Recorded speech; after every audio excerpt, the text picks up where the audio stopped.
So today's video is going to be over balancing, and before we start with that, it's important to kind of talk about the diatomic molecules. I gave you this handy device in class, which is 7 goes to heaven, and it identifies the ones that are diatomic. So most of the elements that you find can be found by themselves. So like iron, metals, you find iron will always be Fe, sodium will always be Na, calcium will always be Ca. Those things are pretty well laid out.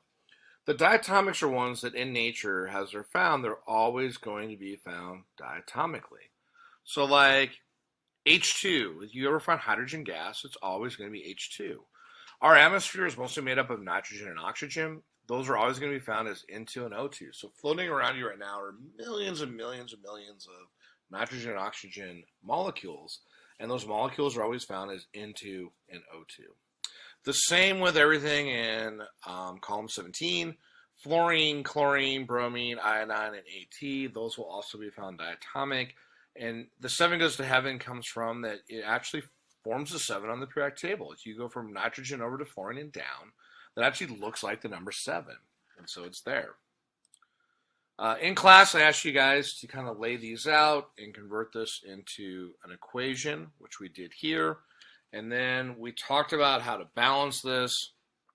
Again, the process is to always drop a line, and then you do an accounting method to kind of balance things as we go. When it comes to 2 tricks I gave you guys in class when it comes to balancing outside of doing the accounting method is if you have polyatomics on both sides of the equation, you can preserve those polyatomics over there. So if I were to put a line here, I would have aluminum, sulfate, calcium, and chlorine. On the product side, I would have aluminum, I would also have aluminum, sulfate, calcium, and chlorine, and then I would account as I go. And with this one here, with the hydrogen gas reacts with carbon dioxide, generating C8, H18, and water.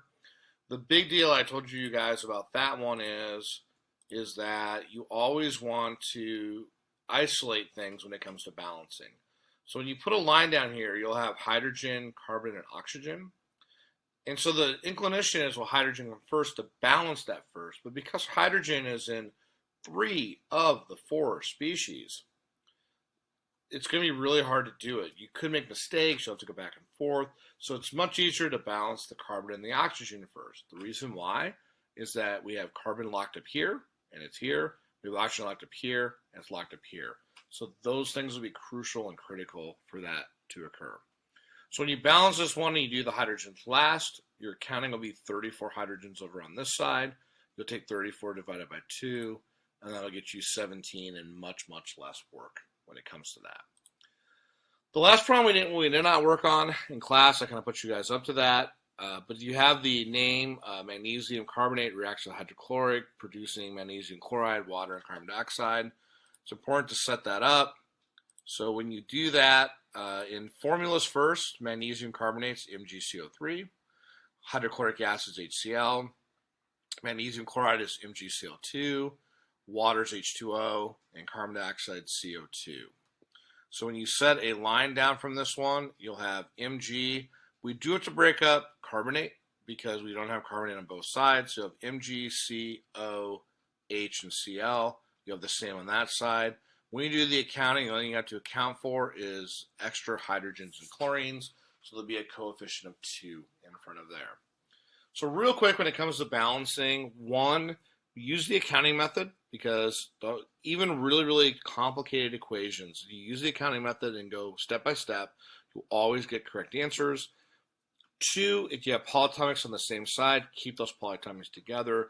And 3, choose wisely. Again, try to find things that are isolated one-to-one and make those things work. So there are 2 balancing worksheets. We'll have a balancing quiz in the future.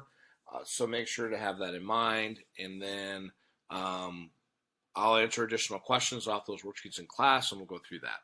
So if you have any questions, save them to that point in time, and then we'll go from there.